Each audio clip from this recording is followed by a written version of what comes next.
Dans les temps modernes, en tout cas au XIXe siècle, au début du XIXe siècle, l'Occident découvre que c'est l'Égypte et une Égypte noire qui a apporté tous les éléments de la civilisation à l'Europe. Et cette vérité, il n'était pas possible de l'exprimer. Voilà la vérité, voilà la réalité. On mène contre nous le combat le plus violent même que celui qui a conduit à la disparition de certaines espèces. Alors, regardez, dès que vous parlez de patrimoine culturel, la gauche occidentale et la droite se touchent. Et souvent la gauche est plus minable que la droite. Faites l'expérience, on vous accorde l'égalité abstraite, mais l'idée que des nègres aient pu connaître une promotion historique dans le passé leur est réfractaire. Ils sont réfractaires à cette idée. Mais la formation qu'ils ont reçue tous dans leur plus tendre enfance, les clichés auxquels ils sont habitués dans leur environnement d'enfance, les caricatures et tout cela les empêchait, les rendait aveugles. Par conséquent, il n'y a qu'un seul salut, c'est la connaissance directe. À formation égale, la vérité triomphe. Et arrachez votre patrimoine culturel. Il n'y a pas d'autre voie.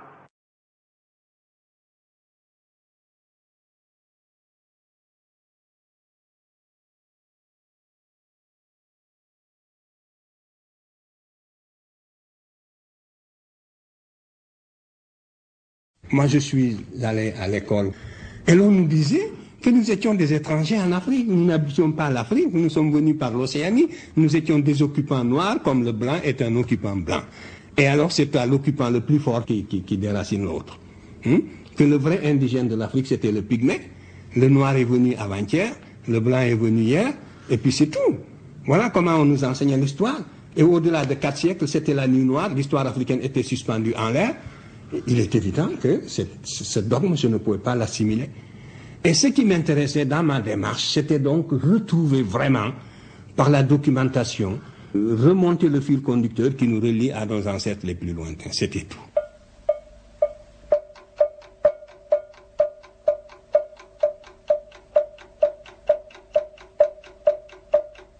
Nous sommes à la Sorbonne, à l'amphithéâtre Liard, où M. Cheikh Anta Diop vient de soutenir une thèse comptant pour le titre de docteur ès lettres. La thèse principale avait pour sujet étude comparée des systèmes politiques et sociaux de l'Europe et de l'Afrique noire, de l'Antiquité à la formation des États modernes. La thèse secondaire, domaine du patriarcat et du matriarcat dans l'Antiquité classique. À l'issue de cette soutenance de thèse, qui n'a pas duré moins de 7 heures, nous avons demandé à M. Cheikh Anta Diop les raisons qui l'ont amené à choisir ce sujet. J'ai voulu dégager d'une façon générale l'unité culturelle africaine et d'un autre côté animer l'histoire de tout le continent sur une période de 2000 ans au moins, sans solution de continuité. Maintenant que vous êtes titulaire du titre de docteur ès lettres, après tant d'efforts et de persévérance, que comptez-vous faire? Je vais rentrer définitivement en Afrique noire dès la semaine prochaine et j'essaierai de contribuer à la formation des cadres et de contribuer aussi à l'impulsion de la recherche scientifique, aussi bien dans le domaine des sciences humaines que dans le domaine des sciences exactes. Et maintenant à monsieur le professeur André Aimard, doyen de la faculté des lettres de Paris, président de ce jury, que nous allons demander ce qu'il pense de ce nouveau docteur et de son travail. Au cours de toute cette soutenance, cette longue après-midi de soutenance, sur à la fois l'homme et les 2 thèses de M. Diop. Nous avons tous été unanimes pour louer en M. Diop une curiosité d'esprit, une intelligence sans cesse en éveil, le goût des grands problèmes, des plus grandes questions, parfois des plus audacieuses. Nous connaissions bien tous M. Diop par ses travaux antérieurs comme par les rapports qu'il avait pu avoir avec chacun de nous, la qualité de l'homme dont il a fait preuve au cours de la soutenance, par la vivacité de ses réparties, par sa présence d'esprit. Rien de tout cela ne nous a surpris. Nous avons, selon les coutumes rituelles, selon les habitudes de la maison et de l'examen, nous avons présenté des critiques, certaines ont pris une forme assez vive. Il reste que nous avons apprécié le travail dont il s'était occupé pendant plusieurs années, et la décision a traduit l'impression générale que le jury recueille de la lecture de ces travaux et de cet après-midi de discussion. C'est la décision finale, a été la proclamation de M. Cheikh Anta Diop comme docteur ès-lettres avec la mention honorable.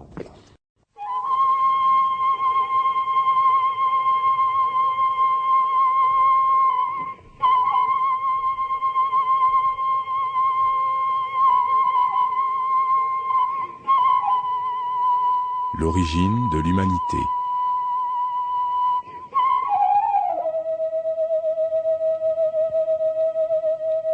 Vous savez que l'humanité a pris naissance en Afrique. La séparation de l'homme et de l'animal s'est effectuée en Afrique, on n'en doute plus. Cet événement important a eu lieu il y a environ 5 600 000 ans. C'est en Afrique qu'on trouve représentés tous les spécimens d'hommes fossiles à l'exclusion de tout autre continent.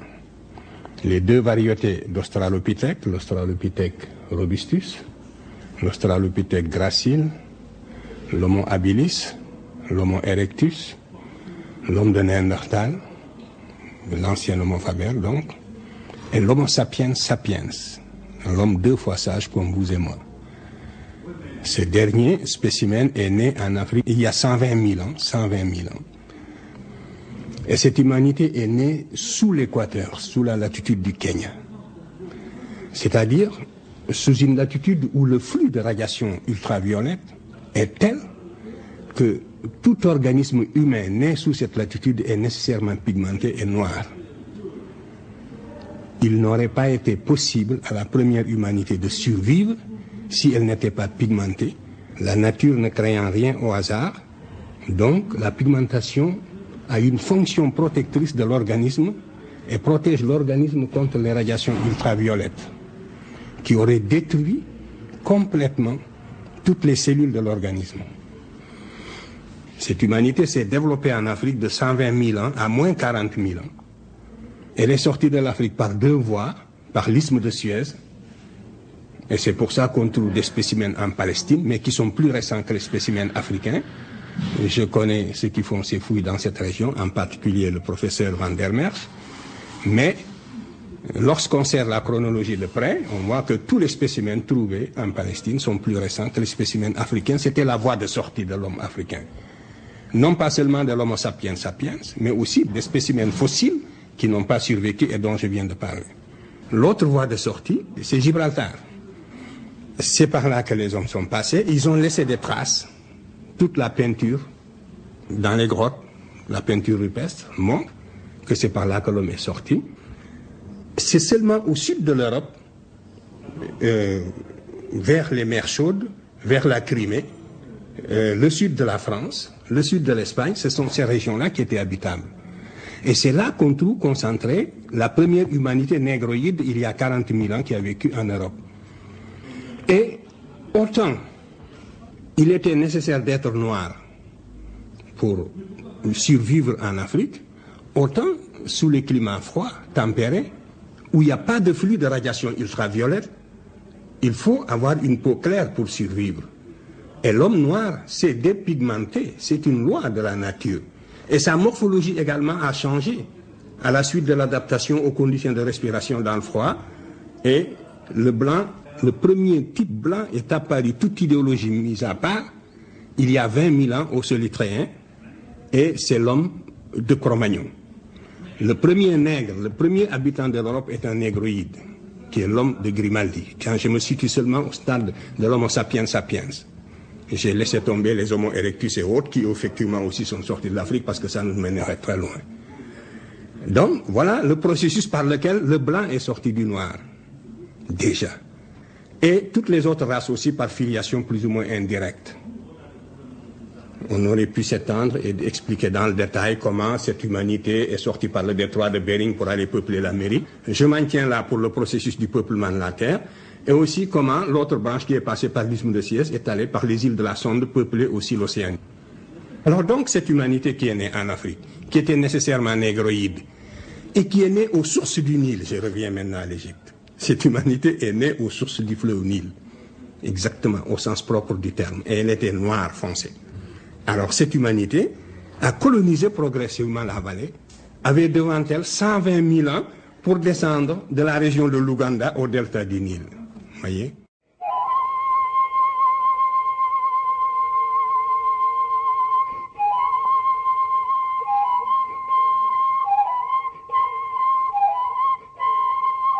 Le peuplement de l'Égypte ancienne.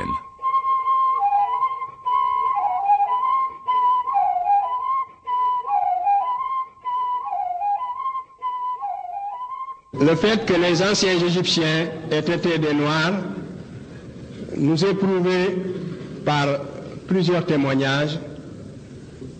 On peut aussi démontrer ce fait par tout un ensemble de preuves.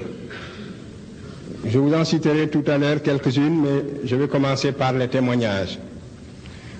Les Grecs, à l'époque classique, qui n'avaient aucun intérêt à nous présenter les Égyptiens sous un faux jour ethnique, nous les ont toujours décrits comme étant des Noirs. C'est le cas d'Hérodote qui a visité l'Égypte à une époque d'ailleurs où l'Égypte a perdu son indépendance. C'était sous les Perses, à moins 455, Hérodote a visité l'Égypte, il a trouvé que les Égyptiens étaient des Noirs. C'est dans le livre 2, autant que je m'en souviens, dans Euterpe, qu'il donne tous ces détails, à 3 reprises, d'abord pour expliquer la présence d'un îlot de Noirs dans cette région. Et alors Hérodote dit que c'était les Colches. Et c'était un fait intriguant pour les savants de l'Antiquité, les philosophes qui se disaient comment se fait-il en plein 5e siècle qu'il y ait un îlot de Noirs comme ça au sein des nations blanches. Et Hérodote donnait entre autres raisons, il disait que c'était dans ces Égyptiens et que c'est pendant les conquêtes de toutes nos histoires qu'on appelait ces Sésostris que les Égyptiens avaient mis ici une garnison. Ceci était consécutif, vous le savez bien, à l'invasion des Hyksos. L'Égypte avait été précédemment envahie par les Hyksos, et c'est la 18e dynastie qui a donc expulsé les Hyksos, et les Égyptiens ont créé des sortes de marches frontières aux extrémités de l'Empire pour prévenir de telles invasions. Alors Hérodote explique que c'était les vestiges de cette armée, de ces garnisons de Sésostris, c'est-à-dire de toutes nos histoires.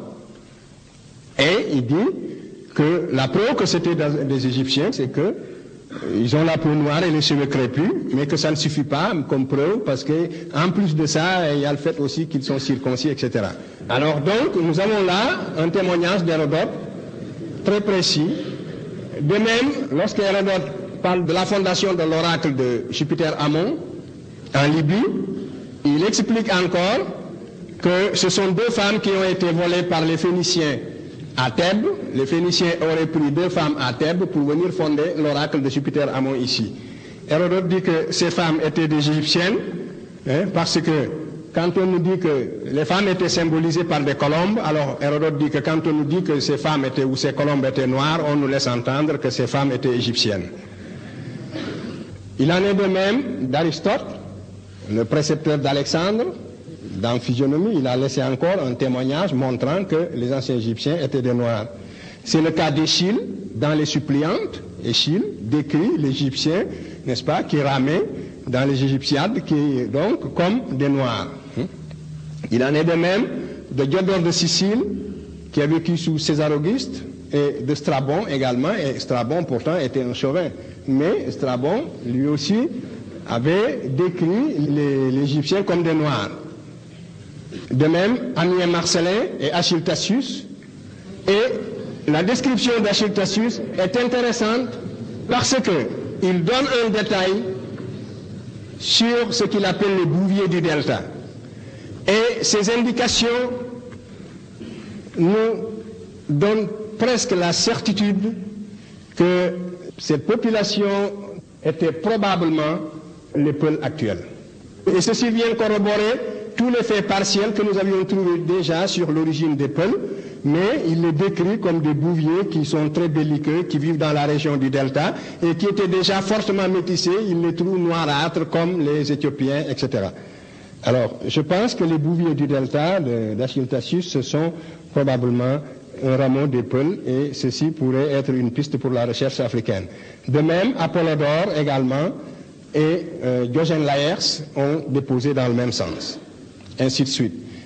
Et si vous prenez le temps qui sépare Amyas Marcellin d'Hérodote, cela vous fait 800 ans. 800 ans pendant lesquels les Grecs et les Latins, Amyas Marcellin était un latin, donc n'ont cessé de nous décrire les Égyptiens comme une population africaine noire, mélanoderme.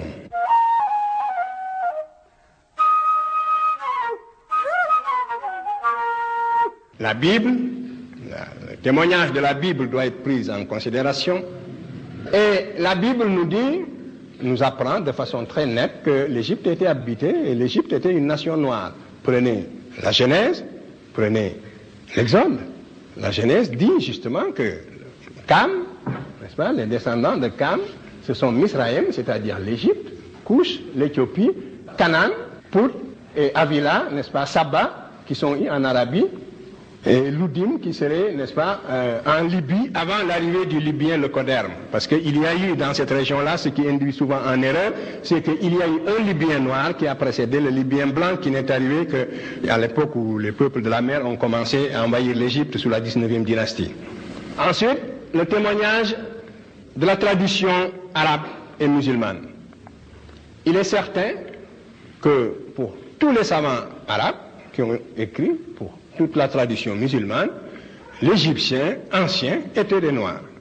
Et même l'Arabie sabéenne, anté-islamique, était habitée par le peuple de Saba, qui aussi, du point de vue même du Coran, est considéré comme un peuple africain noir.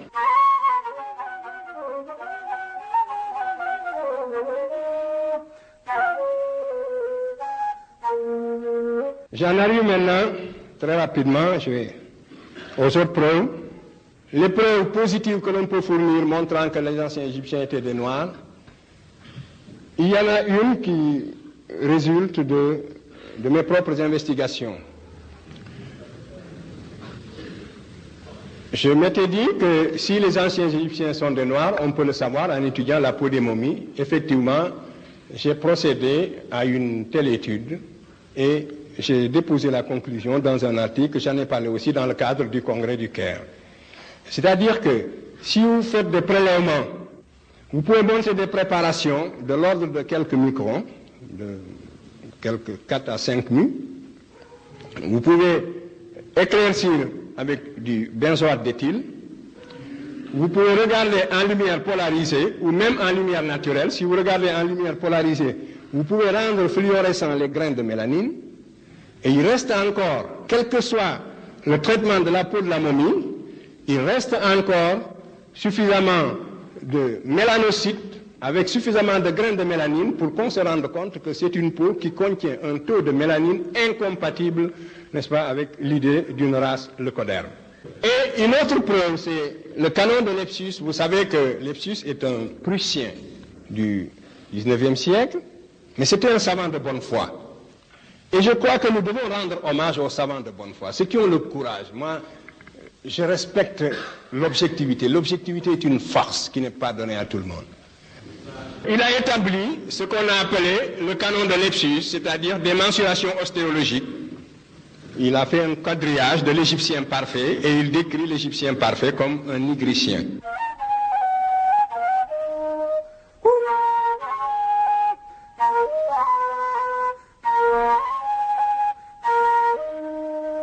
Alors, rappelez-vous que les premiers grammairiens européens, en particulier allemands du 19e siècle, C'était d'ailleurs à la suite, je crois, d'un voyage de Leibniz au siècle précédent.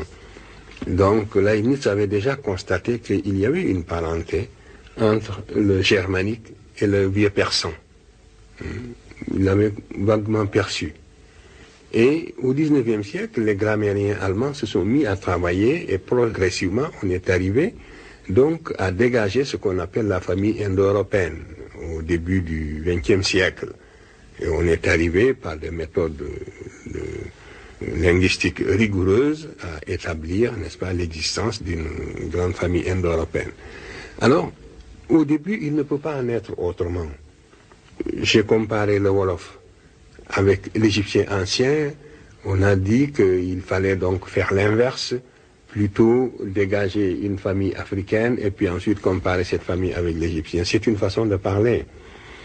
Vous avez bien vu, comme si j'ai cité le cas des grammairiens allemands, c'est précisément pour montrer que une parenté est toujours perçue d'abord entre des langues qui sont relativement éloignées, et cette parenté peut être suivie de proche en proche et on arrive à mettre au point une méthode mieux élaborée pour dégager la grande famille. Alors, nous n'avons pas encore dégagé la grande famille africaine selon des méthodes scientifiques rigoureuses, mais la parenté que j'ai établie entre le Wolof et l'égyptien ancien, et même entre plusieurs langues africaines et l'égyptien ancien, c'est une parenté de type génétique. C'est-à-dire, c'est une parenté qui ne peut pas être fortuite parce qu'elle porte sur la morphologie et la syntaxe. Alors la question que l'on pose est la suivante.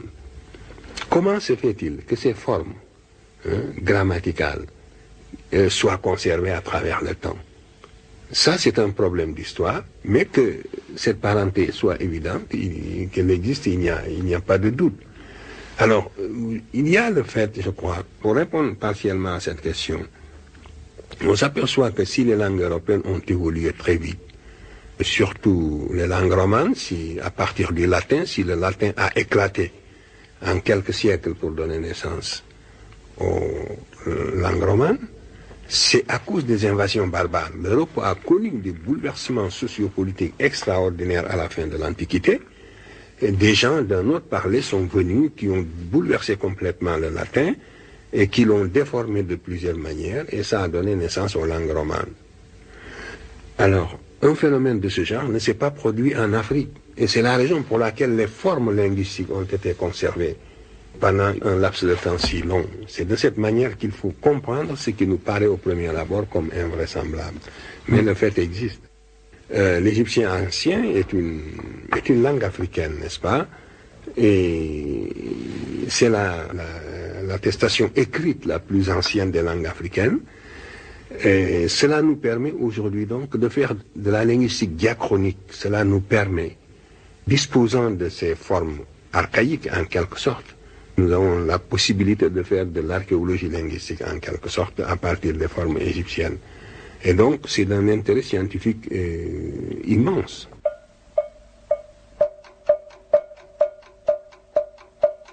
Donc, je peux vous dire ceci. Toutes les formes verbales égyptiennes ont survécu en Wolof, par exemple. Tous les classificateurs, j'ai pu établir une correspondance phonétique entre les classificateurs égyptiens et les classificateurs Wolof. J'ai pu expliquer la genèse du déterminatif Wolof, de l'interrogatif Wolof, donc de l'ensemble des 8 classes Wolof et de toutes les formes de conjugaison Wolof à partir des formes égyptiennes, comme si vous aviez un bâtiment qui s'est effondré et que, ayant retrouvé le plan du bâtiment, vous arrivez à remettre chaque pierre à sa place. Alors, tout cela pour vous dire que la parenté de l'égyptien ancien et des langues africaines est en fait démontrée, et l'égyptien ancien n'est pas une langue sémitique. L'égyptien ancien n'appartient pas à la famille de l'arabe, il n'appartient pas à la famille de l'akkadien, il n'appartient pas à la famille du libyen, il n'appartient pas non plus à la famille des langues indo-européennes. Ceci a été également démontré au Caire, et au Caire, l'égyptologie a bel et bien pris le virage, et l'égyptologie a reconnu officiellement que l'égyptien ancien n'est pas une langue sémitique.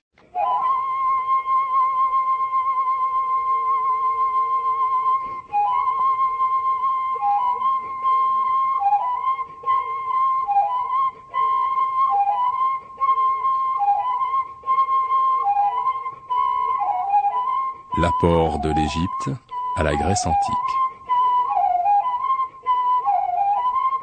L'Égypte a été l'institutrice de la Grèce dans toutes les disciplines, c'est en fait certain.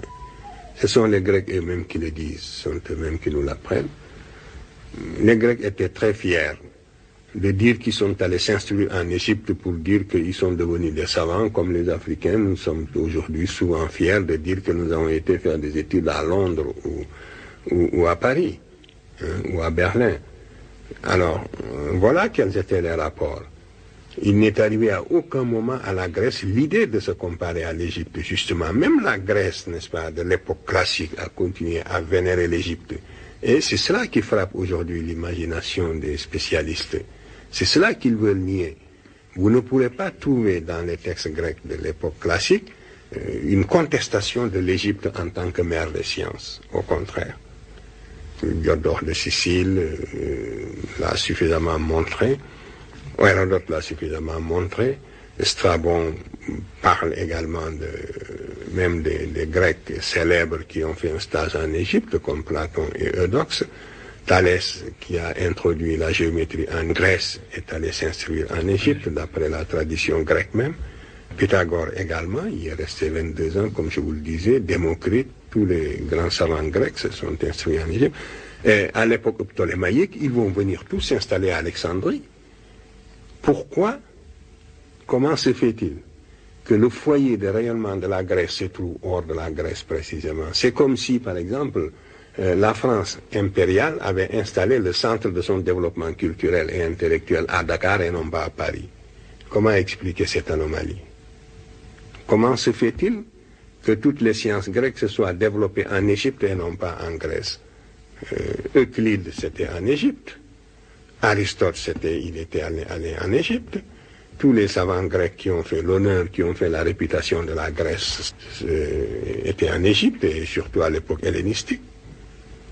Comment expliquer cela? Parce que l'Égypte offrait une infrastructure scientifique que seule elle possédait à l'époque. Même l'Égypte, qui a cessé d'être indépendante, continuait à être l'institutrice de la Grèce dans le domaine du savoir. Et si la Grèce avait connu la pensée mathématique avant d'entrer en contact avec l'Égypte, on aurait pu discuter. Si la Grèce avait connu la pensée philosophique avant d'entrer en contact avec l'Égypte, on aurait pu discuter. Mais je vous défie de trouver un élément de pensée mathématique, de pensée philosophique, de pensée scientifique grecque avant le contact avec l'Égypte. Il n'y en a pas. La Grèce était semi-barbare. Au VIe siècle, quand elle entrait en contact avec l'Égypte, quand ses premiers voyageurs comme Thalès venaient en Égypte, la Grèce était réfractaire à la science. La Grèce était réfractaire à la philosophie. La Grèce était réfractaire à la pensée scientifique d'une façon générale. Et c'est la raison pour laquelle les premiers néophytes grecs, que sont Thalès, Pythagore et autres, qui vont entrer en Égypte pour s'instruire de la science égyptienne, ils vont avoir toutes les difficultés pour acclimater cette science en Grèce. Il y avait antinomie entre science, philosophie et État grec. L'État cité s'entend.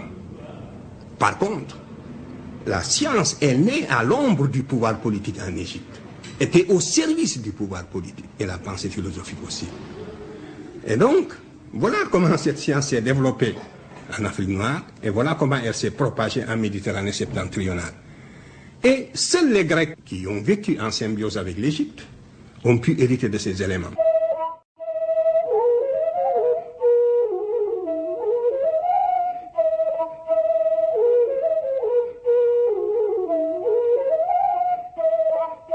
Falsification de l'histoire.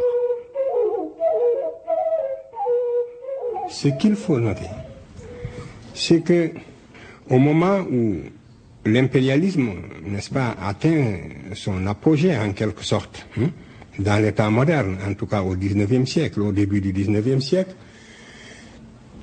l'Occident découvre que c'est l'Égypte et une Égypte noire qui a apporté tous les éléments de la civilisation en Europe. Et cette vérité, il n'était pas possible de l'exprimer. Voilà la vérité, voilà la réalité.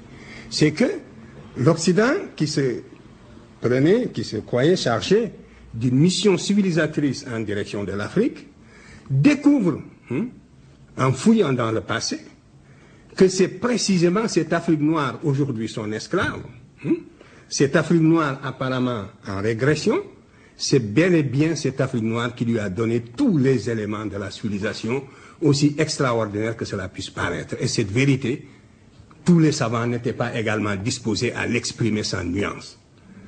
Donc, la communauté des savants s'est scindée en deux groupes. Les savants de bonne foi qui ont eu le courage de regarder la vérité en face et de dire aussi extraordinaire que cela puisse paraître. Pourtant, c'est cela. Et Volney faisait partie de ces savants. Il était contemporain de Napoléon Volney. C'est un savant du 18e siècle, 19e siècle, qui a voyagé beaucoup et qui est contemporain de Napoléon. Il faisait partie de ceux qui avaient le courage d'exprimer cette idée. Et ensuite, toute la lignée presque des égyptologues qui ont falsifié l'histoire de l'humanité de génération en génération et qui ont commis un crime le plus grave contre la science et l'humanité. Au sein de ces égyptologues aussi, il y a eu une tendance beaucoup plus modérée qui a essayé d'exprimer une vérité plus ou moins fardée. Voilà. Donc, c'est comme ça, de falsification en falsification, qu'on en est arrivé à dire que l'Égypte est un accident géographique en Afrique. Et quand on parle de l'Égypte, on parle de l'Orient. L'Égypte, c'est pas l'Orient, c'est l'Afrique. L'orientalisme est une frustration, c'est une falsification. Il faudra bien qu'il arrive un moment où, après 1000 vérifications, quand les Africains seront édifiés sur ces faits, qu'ils prennent leurs responsabilités et que dans certains domaines quand même, qu'ils s'écartent de l'idéologie parce que les autres font de l'idéologie, même si aujourd'hui ils occupent le haut du pavé, même si aujourd'hui ils sont les pays les plus développés, ils ont failli dans le domaine de la transmission des connaissances dans le domaine des sciences humaines. Ils n'ont pas été capables, ils ont falsifié parce que ce sont des savants de très haut niveau. C'est pas par ignorance, mais c'est par idéologie, c'est par réaction purement humaine qu'ils ont falsifié. Il y a eu des falsificateurs de l'histoire, ils ont commis ce que j'appelle, et je pèse bien mes mots, un véritable crime contre l'humanité, parce que c'est dégradant pour quelqu'un qui est chargé de propager le savoir, de transmettre sciemment des contre-vérités. Et il y a des générations entières de spécialistes occidentaux qui ont été coupables de ce crime à l'égard de l'humanité. Et ils le savent. Ils le savent. Et après, c'est sur la base de ces faits falsifiés qu'on a formé des générations qui continuent à perpétuer, quelquefois de bonne foi, et qui même, une fois qu'on leur a démontré, une fois formés ainsi, quand on leur démontre la vérité, même au tableau, par éducation, ils ne peuvent plus y adhérer.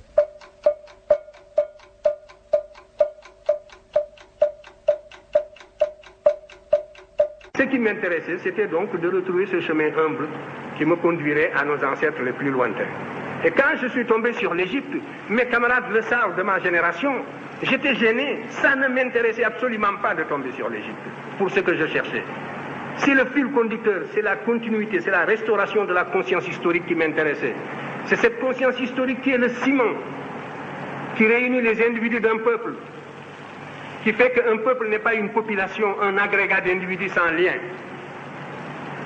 C'est ce sentiment historique seulement que je voulais restituer, restaurer. Et je ne peux pas non plus, en aboutissant à l'Égypte, falsifier l'histoire par complaisance pour être dans le vraisemblable du moment. C'était tout. Quand je suis tombé sur l'Égypte, par la linguistique surtout, eh bien, ça m'a ébloui, mais ça m'a gêné. Parce que je me suis dit, on va me faire des procès d'intention, on va dire que nous allons inventer une histoire pour doper exactement ce qu'on a dit, que c'était pour doper les peuples en lutte pour l'indépendance, que nous avons fait ça, qu'on nous comprend, et on était en train d'analyser ma conscience pour savoir les motivations psychologiques qui pouvaient me pousser à faire ceci et cela. Qu'est-ce que je n'ai pas entendu dans la vie? Toutes sortes d'arguments, sauf la bonne, qui consiste à discuter avec moi sur le terrain scientifique. Bon, alors donc, moi je les attendais et je souriais. Donc j'assumais tous les qualificatifs, toutes les épithètes dont on m'affublait, je les ai assumés allègrement et je les invitais seulement à venir discuter sur le terrain scientifique pour savoir une chose est ce qui nous motive, autre chose est la vérité ou non de ce que nous disons. Et c'est sur ce terrain scientifique que j'ai invité la communauté scientifique à discuter. Voilà. Le colloque du Caire. Lorsque l'UNESCO m'a demandé de participer à la rédaction de l'histoire générale de l'Afrique, j'ai dit que je ne pouvais pas, sous prétexte qu'on écrit un ouvrage de portée mondiale, n'est-ce pas, m'exprimer par des euphémismes. Donc, il faut que toute la communauté scientifique se réunisse au Caire, qu'on débatte de cette question brûlante de l'origine africaine de l'Égypte et de l'origine nègre de l'Égypte, et que tous les savants et spécialistes qui ne sont pas d'accord viennent. Et qu'on les avertisse 2 ans à l'avance au moins, et qu'ils ne viennent pas dire qu'ils ne savaient pas ce qui les attendait. Je garantis la sérénité des débats, je garantis la courtoisie des débats, et du côté africain, je ne serai qu'avec 2 collaborateurs, 2 qui, comme moi, pouvaient lire les hiéroglyphes, les autres, je n'en avais pas besoin parce qu'ils ne pouvaient rien apporter. Et même, des historiens qui utilisent des ouvrages de seconde main sur cette question sont plus dangereux que ceux qui ne savent rien. Parce qu'ils se prononcent sur des questions qu'ils ne connaissent pas, et pour toutes sortes de raisons, ils peuvent faire plus de mal que de bien. Donc, nous n'étions que 2 finalement. Le 3e même a eu un empêchement.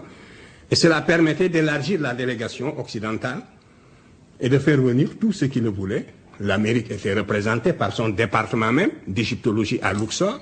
L'Égypte était représentée par la cohorte de ses savants sur place. La France était représentée par ses meilleurs égyptologues, le professeur Vercouter, Leclan, qui sont tous académiciens maintenant, et Sonoron, qui était un des meilleurs pour la langue égyptienne, de Bonhomme. La Scandinavie était représentée par l'académicien C.O. Soderberg, et ainsi de suite.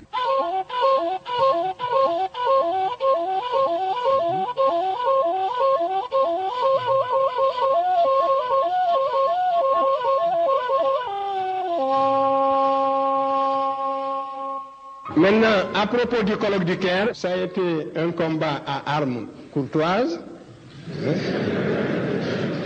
à la loyale, mais tout de même qui a permis de clarifier un certain nombre de points. Je vous lis quelques dépositions. À propos de la culture égyptienne, le professeur Vercouter rappelle que pour lui, l'Égypte est africaine dans son écriture, dans sa culture et dans sa manière de penser.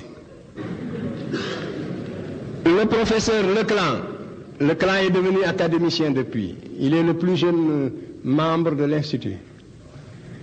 Donc, le professeur Leclan, lui, reconnaît ce même caractère africain à la civilisation égyptienne dans son tempérament et dans sa manière de penser. Si c'est la culture qui était en jeu, donc la cause est entendue.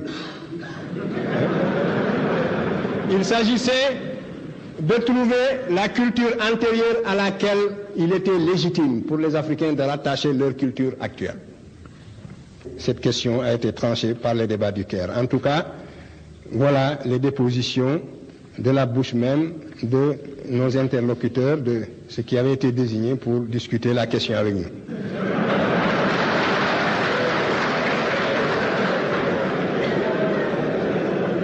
Et le professeur Delis a rédigé ce rapport avec une objectivité digne d'éloge, il faut le dire. Mais dites-vous que ce rapport a été discuté point par point. Ce que je vous dis ici, c'est ce qui a été discuté en assemblée plénière du colloque et retenu comme le minimum sur lequel on était d'accord. Puisqu'il y a beaucoup de points de désaccord et vous lirez la totalité du rapport. Je vous lis seulement quelques points saillants. Il faudra lire l'ensemble pour avoir toutes les nuances. Alors, à propos de la linguistique, sur ce point, à la différence des précédents, l'accord entre les participants s'est révélé large. Les éléments du rapport du professeur Diop et le rapport du professeur Obenga ont été considérés comme très constructifs. Et le rapport continue. Contre l'affirmation du professeur Diop que l'égyptien n'est pas une langue sémitique, le professeur Abdallah rappelle que l'opinion inverse a été souvent exprimée. Et voici la déposition du professeur Sonoron, qui est le chef de file de l'égyptologie française, au bout de toutes ces discussions et après toutes les preuves que nous avions fournies au tableau.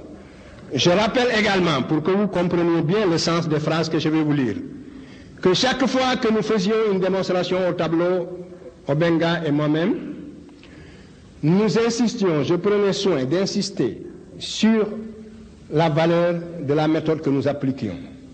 Et nous mettions l'érudition moderne au défi de montrer la moindre différence dans notre démarche scientifique. C'est-à-dire de dire si nous appliquons les mêmes critères scientifiques dans nos démonstrations que ceux qu'ils ont appliqués pour démontrer l'existence de la famille indo-européenne. Et s'il s'est révélé que nous appliquons réellement les mêmes critères, il faut qu'ils le disent dans le rapport. Parce que on avait l'habitude, vous savez, l'expérience sert à quelque chose, on avait l'habitude toujours dans les discussions de salon de dire que c'est un assemblage de mots, que c'est des rencontres hasardeuses, etc., etc. Alors donc tout ceci pouvait être jugé autrement. Alors voilà donc le professeur Sonneron. Plus largement, le professeur Sonneron souligne l'intérêt de la méthode proposée par le professeur Obenga après le professeur Diop. L'égyptien est une langue stable durant au moins 4500 ans. L'Égypte étant placée au point de convergence d'influence extérieure, il est normal que les emprunts aient été faits à des langues étrangères, mais il s'agit de quelques centaines de racines sémitiques par rapport à plusieurs milliers de mots. L'égyptien ne peut être isolé de son contexte africain et le sémitique ne rend pas compte de sa naissance. Il est donc légitime de lui trouver des parents ou des cousins en Afrique. C'est le professeur Sonneron.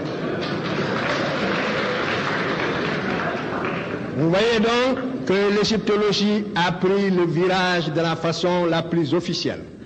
Et voici la conclusion générale du rapport. La très minutieuse préparation des interventions des professeurs Cheikh Anta Diop et Obenga. Je m'y suivais bien parce que les phrases de ce rapport sont toujours carabinées. Alors si vous ne le suivez pas, le sens vous échappe. Alors, le texte dit ceci. La très minutieuse préparation des interventions des professeurs Cheikh Anta Diop et Obenga n'a pas eu, malgré les précisions contenues dans le document de travail préparatoire envoyé par l'UNESCO, une contrepartie toujours égale. Il s'en est suivi un réel déséquilibre dans les discussions.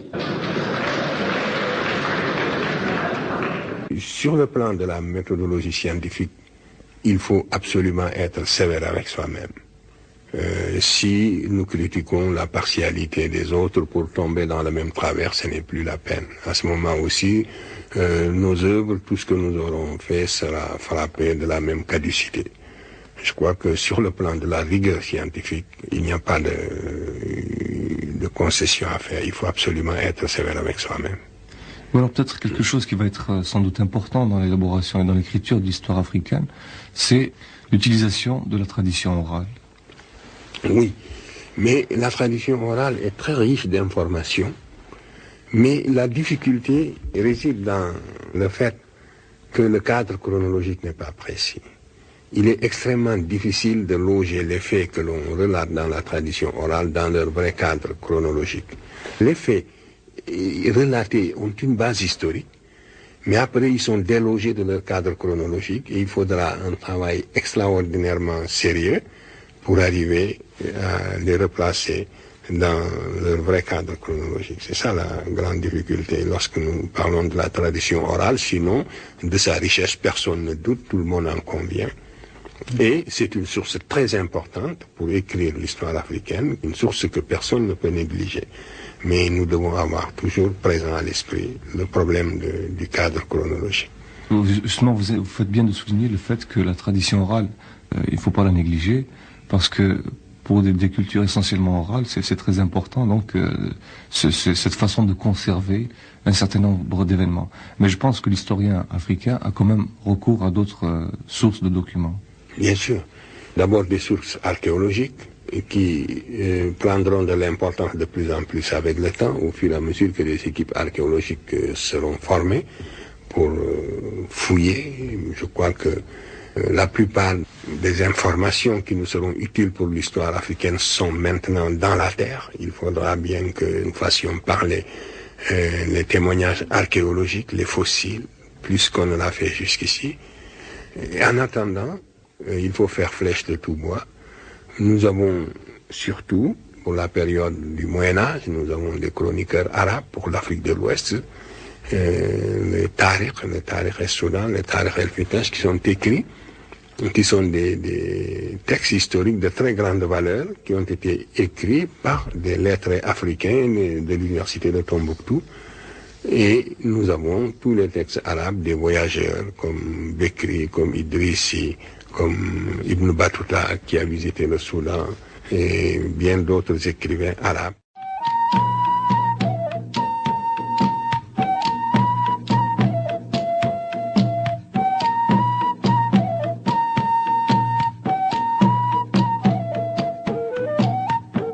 Le devenir des sciences humaines en Afrique.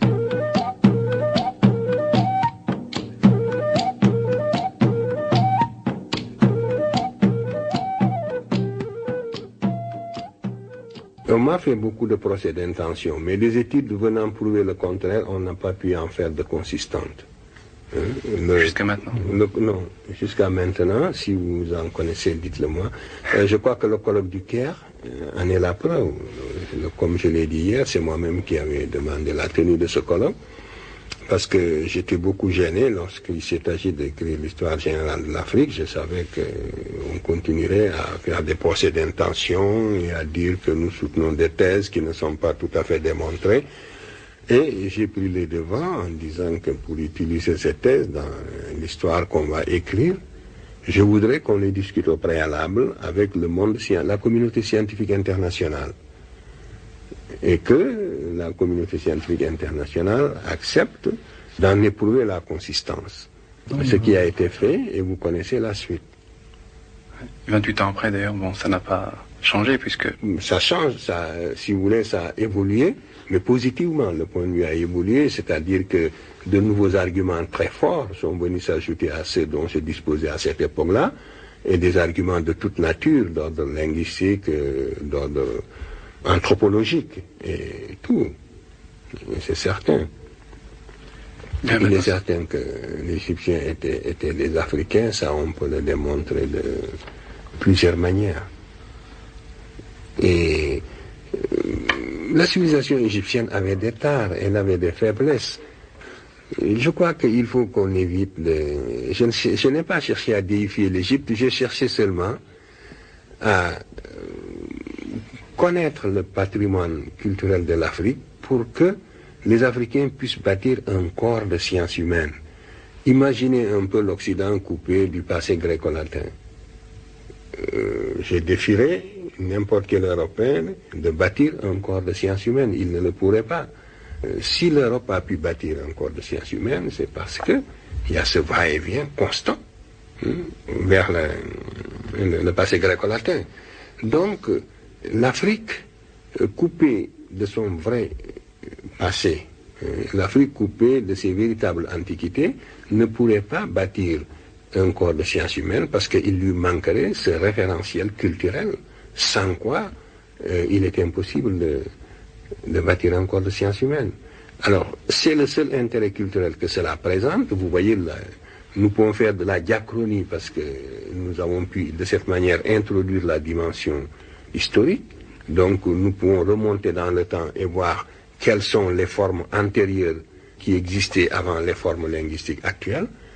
Tant qu'on s'était condamné à rester dans le présent, on pouvait faire tout simplement de la linguistique structurale, une coupe transversale dans le temps, mais on ne pouvait pas faire cette remontée dans le temps pour analyser les formes anciennes qui ont disparu. Voilà le seul intérêt scientifique, enfin un des intérêts scientifiques que présentent ces travaux. Cela est vrai aussi dans le domaine des institutions sociales, c'est vrai pour tout ce qui est la connaissance de soi. Je crois que c'est de cette manière que l'on peut être en possession de son véritable patrimoine culturel et qu'on peut, dans la plénitude, aller vers les autres et leur apporter ce qu'on a à leur apporter.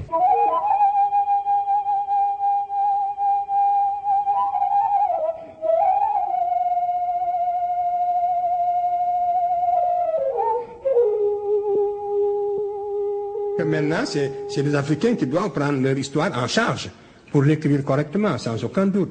Et c'est ce que nous faisons. Et non pas seulement pour édifier, comme je le disais tout à l'heure, la société africaine, mais pour édifier l'humanité entière. Cette histoire nous est commune, c'est une histoire universelle. Les premières expériences humaines ont débuté en Afrique. Lorsque l'humanité sera suffisamment éduquée pour ne concevoir plus que l'individu en dehors de toute coordonnée ethnique, pour ne voir plus chez l'individu que l'humain, mais on verra la richesse de cette expérience. C'est à ce moment-là que nous verrons comment l'homme, débarrassé de toute coordonnée ethnique, a vaincu la nature progressivement. Et ce sont ces progrès de la civilisation qu'il est intéressant de suivre.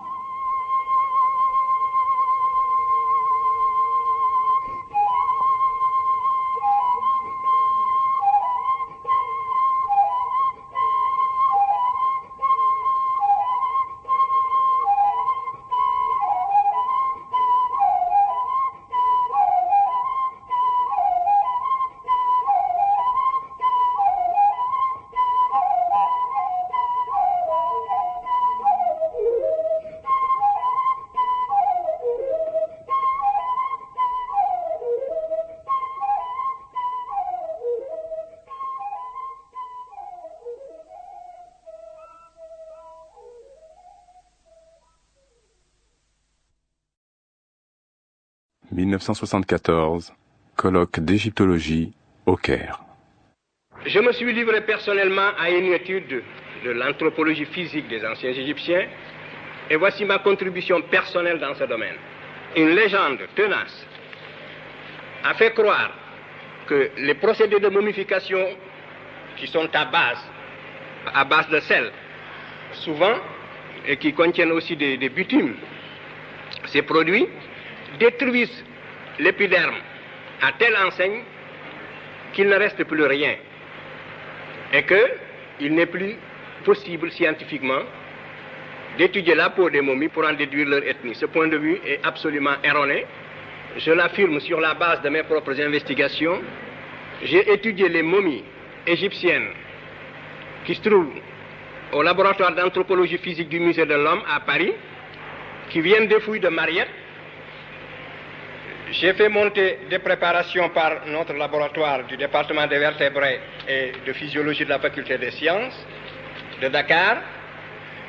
J'ai les préparations ici que je mets à la disposition des participants du colloque pour qu'on les observe au microscope. Et nous pouvons absolument voir le taux de mélanine sous la peau des anciens Égyptiens. Il en reste suffisamment malgré la destruction partielle de l'épiderme. Dans la région qui sépare le derme et l'épiderme, il y a des inclusions des bases des cellules des mélanocytes en quantité suffisante pour révéler un taux de mélanine absolument absent chez les races leucodermes. Et j'ai voulu dès l'an dernier appliquer cette étude aux momies royales de Ramsès II, de Séti Ier et de Toutmoses III. Depuis un an, j'écris au conservateur du musée du Caire, car il ne me faut pas plus d'1 mm², 1 mm² de peau, mais prise toujours dans la même région, et je n'ai pas eu ces échantillons, je le regrette. Par conséquent, c'est une étude très facile, accessible, qu'on peut faire. Voici les lames, ce sont des préparations, il suffit de les mettre sous l'objectif d'un microscope pour voir le taux de mélanine. Alors, sur la base donc de mes propres investigations, que sont celles-ci, et jusqu'à ce que d'autres investigations viennent les contredire, j'affirme que le taux de mélanine qui est révélé au microscope, contenu même partiellement, et qui est la quantité résiduelle sous la peau des anciens Égyptiens, est absolument incompatible avec l'idée d'une race leucoderme. Voilà un fait. Ensuite, j'en arrive aux mensurations ostéologiques. Ce n'est pas pour rien que l'égyptologie a évité, bien que disposant souvent de squelettes entiers, de parler d'ostéologie. Mais il y a un grand savant allemand du siècle dernier, c'est Lepsius, justement, qui avait étudié les Égyptiens sous cet angle, qui avait carrelé l'Égyptien, ce qu'on appelle le canon de Lepsius, que tous les égyptologues connaissent. Le canon de Lepsius, justement, dit que l'Égyptien parfait est un négroïde. Le canon de Lepsius, et qui donne, mis au carreau, les proportions du corps de l'Égyptien parfait à les bras courts est négroïde ou nigricien. Pour ceux qui parlaient donc du terme négroïde et nigricien, voilà l'expression de Lepsius. Il trouve il a carrelé le type égyptien, il a fait la mensuration ostéologique, et c'est le caractère le plus permanent, justement, quand on veut distinguer un noir d'un blanc. Vous avez bien vu que les mensurations craniologiques ne permettent de distinguer que des types extrêmes, absolument extrêmes. Les éléments que je vous ai montrés ici, si on les étudiait sous cet angle-là, si cet individu-là n'était pas vivant, parce que quand il est en chair et en os, on n'ose pas en faire un blanc, mais il sortirait, le crâne de cet individu sortirait blanchi de mensurations crâniométriques. Voilà les inconvénients de la craniométrie. C'est que quand l'individu est vivant, vous n'osez pas en faire autre chose qu'un nègre, mais dès l'instant que vous avez une face haute, parce que voilà la face haute, voilà l'indice nasal, vous voyez bien, et pourtant c'est un nègre typique. Donc, voilà les erreurs voulues de la craniométrie. Donc, c'est l'ostéologie seulement qui permet, dans le meilleur des cas, de distinguer un nègre d'un blanc. Et c'est ainsi surtout que l'on a distingué l'homme de Grimaldi, du Cro-Magnon, qui est venu après, et qui peut-être par filiation est sorti de lui. Ça, c'est une autre question. Donc, il existe bel et bien un procédé anthropométrique touchant à l'ostéologie qui permet de distinguer le noir du blanc. Et ce critère, Lepsius a appliqué ce critère au peuplement égyptien pharaonique, et il a trouvé que les Égyptiens étaient des nègres, des négroïdes ou des nigriciens.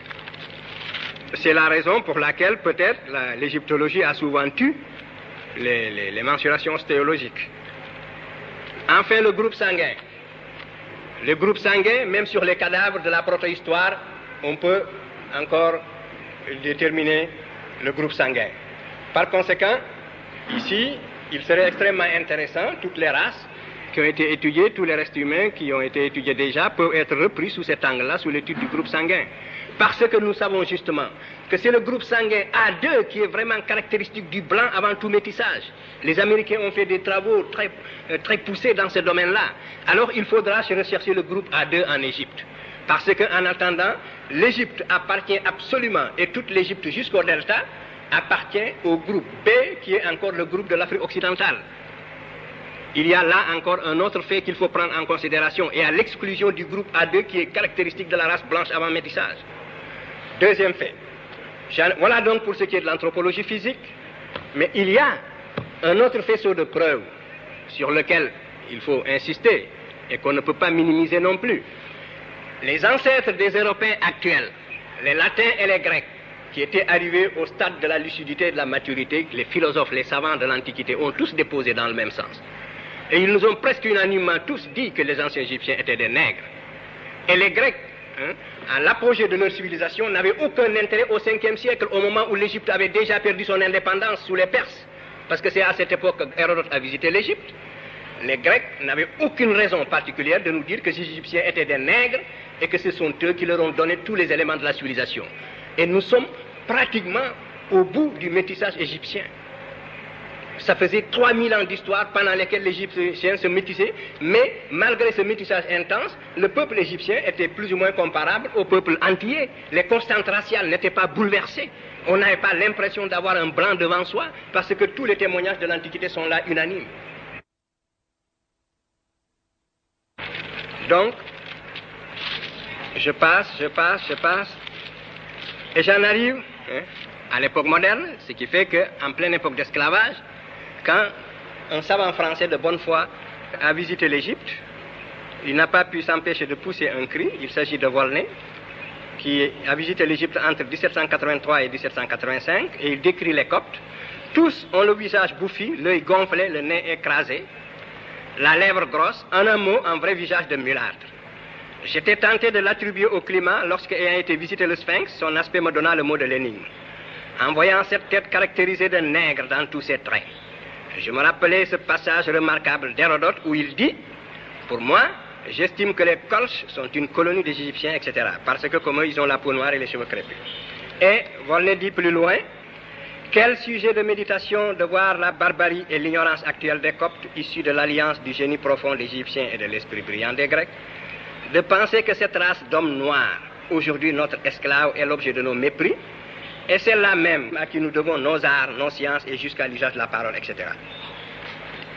Mais à cette déposition de Volney, immédiatement après le déchiffrement, donc vous voyez bien, je veux insister sur le fait que l'idée que les anciens Égyptiens étaient des Noirs était une banalité jusqu'au déchiffrement des hiéroglyphes.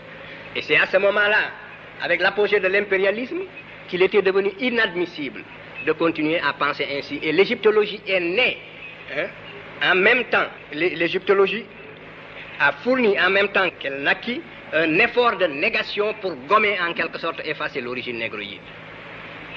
Et je n'en veux pour preuve que le témoignage du frère de Champollion le Jeune. Champollion le Jeune était un savant de bonne foi. Mais Champollion fils Jacques fait partie de ces savants qui ont falsifié sciemment l'histoire et qui ont écrit des choses qu'un vrai savant n'écrit pas. Champollion fils Jacques, voici sa déposition. Il dit, c'est très long, la peau noire et les cheveux crépus, ces deux qualités physiques ne suffisent pas pour caractériser la race nègre, et la conclusion de Volney relative à l'origine nègre de l'ancienne population égyptienne est évidemment forcée et inadmissible. La science devient normative. Qu'est-ce qui est inadmissible en science? En science, tout ce qui est prouvable est acceptable et admissible. Et voici désormais ce que nous trouvons. C'est inadmissible. Donc, c'est ce point de vue normatif qui existe, qui est à l'état implicite, à la base des conclusions. Il fallait, c'est comme si on avait honte de cette origine nègre en pleine période impérialiste, et il fallait la gommer. Et tous les égyptologues sur l'origine des Égyptiens n'ont jamais donné des choses à partir de ce moment-là satisfaisantes. Je pense à Maspero, je pense à Breasted, je pense à toute l'égyptologie actuelle qui élude complètement le problème. J'en arrive aux Égyptiens vus par eux-mêmes. On a dit que les Égyptiens ne connaissaient pas leurs origines, je ne suis pas d'accord. Et voici ma raison. Les Égyptiens connaissaient parfaitement leurs origines et ils l'ont exprimé dans leur langue d'une façon explicite. Alors, Kem, ça veut dire noir en égyptien ancien. Et la formation d'un collectif en égyptien ancien consiste à mettre un T au singulier, à l'adjectif ou bien au substantif. Et c'est de cette manière qu'on a formé Kemt, qui veut dire le pays noir. Et c'est là que vous faites la confusion. Parce que Kemt, ça veut dire la noire, étymologiquement. Ça veut dire la noire, absolument. Kem, ça veut dire noir, c'est l'adjectif, et Kemt, c'est la noire. Mais les égyptologues avaient l'habitude de dire, puisque le déterminatif qui suit, c'est le déterminatif du pays, alors la noire doit s'appliquer à la terre et non pas aux hommes. Mais ils ne discutaient pas pour savoir si Kemt étymologiquement signifie noir ou pas. Donc, Kemt signifie étymologiquement noir, c'est le terme le plus fort qui existe en égyptien ancien pour dire noir. Si vous en connaissez un autre d'ailleurs, dites-le moi, je n'en connais pas un autre. Bon. Alors, donc, c'est le seul terme qui existe en égyptien ancien, à ma connaissance, pour dire noir. Et alors, étymologiquement parlant, et il est écrit avec un bout de charbon brûlé. Prenez le Wörterbuch. Dans le Wörterbuch, c'est écrit avec un bout de charbon brûlé, non pas avec des écailles de crocodile. Alors, donc, l'égyptologue disait qu'il faut l'appliquer à la terre noire à cause du limon et non pas aux hommes à cause du déterminatif. Alors qu'aujourd'hui, quand nous disons Afrique noire et Afrique blanche, nous savons que nous parlons des hommes. Alors, mais là où la position des égyptologues n'est plus défendable, c'est quand le même Kemt maintenant est suivi d'un déterminatif composé de l'homme, de la femme et des trois traits du pluriel. Et à ce moment-là, si on est conséquent avec soi-même, on est obligé de dire que cette fois-ci, noir s'applique nécessairement aux hommes qui suivent au déterminatif. Parce que le déterminatif a changé. Si le déterminatif est le pays, je veux bien que noir s'applique au pays, mais si le déterminatif, ce sont les hommes, c'est l'ensemble du peuple d'Égypte symbolisé par l'homme, la femme et les trois traits du pluriel, alors on raisonne selon les mêmes critères, il faut avoir le courage intellectuel de dire que ce sont des nègres. Bon. Et cette racine a proliféré dans les langues africaines. Cette racine veut dire noir, nègre également. En Wolof, nous avons aujourd'hui Khem, qui veut dire charbonné. Et nous avons Khemit en Wolof, qui veut dire ce qui a charbonné. Par conséquent, et nous avons un peu Kembu. Et nous savons bien ici comment ce fait peut être engendré, du point de vue purement linguistique. Kembu qui veut dire le charbon, un peu. Par conséquent, cette racine, Khemit, a proliféré dans les langues africaines. C'est la fameuse racine kamitique, le mot kamit, sur lequel nous allons longuement discuter. Voici son origine étymologique. C'est le terme par lequel les Égyptiens anciens se désignaient et qui veut dire noir charbon. Et voici, mieux encore, les Égyptiens avaient encore un autre mot, également, c'est toujours. Donc, il y a Kemkyu, également.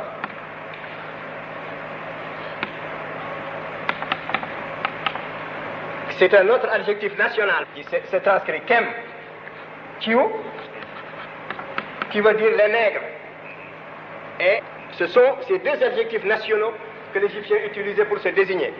Le noir, c'est la couleur bénite chez les anciens Égyptiens, et le rouge, c'est la couleur maudite, c'est la couleur de la stérilité. Alors, voilà pour ce qui est donc les Égyptiens vus par eux-mêmes, et tous les adjectifs divins. Osiris est appelé le grand nègre, il est appelé Kember, Osiris Kember. Set, Min, Apis, Thoth, tous ont le qualificatif de noir. Isis est appelé Seit Kem. Seit Kem, qui veut dire la femme noire. Et Seit Khem, en Wolof, dans la langue sénégalaise que je parle, Seit Khem veut dire l'épouse noire charbon. Vous voyez les formes africaines. Bon, alors maintenant, je voudrais juste par ces quelques exemples vous montrer que la parenté entre l'égyptien ancien et les langues africaines est une évidence que l'érudition moderne n'a pas la possibilité d'écarter. Ce n'est pas une hypothèse de travail, c'est un fait, parce que c'est une parenté de caractère généalogique. Je vais prendre juste le verbe égyptien que voici. Je conjugue juste le verbe kef en égyptien ancien, en wolof et en copte. J'affirme, et à vous de le vérifier, que kef veut dire en égyptien ancien capturer, saisir sa proie. Kef veut dire en wolof saisir sa proie, capturer. Ces deux verbes, je les conjugue. En égyptien ancien, j'ai donc kef, i, conjugaison suffixale. Kef, ek, kef, et, le T, kef, f, troisième personne du singulier masculin, kef, s, troisième personne du singulier féminin, kef, nen, première personne du pluriel commun, kef, ken, deuxième personne pluriel commun, et kef, sen, troisième personne pluriel commun. En copte, j'ai conjugué le verbe ker, qui a un sens voisin. J'ai ker, ei, correspondant à la première personne égyptienne.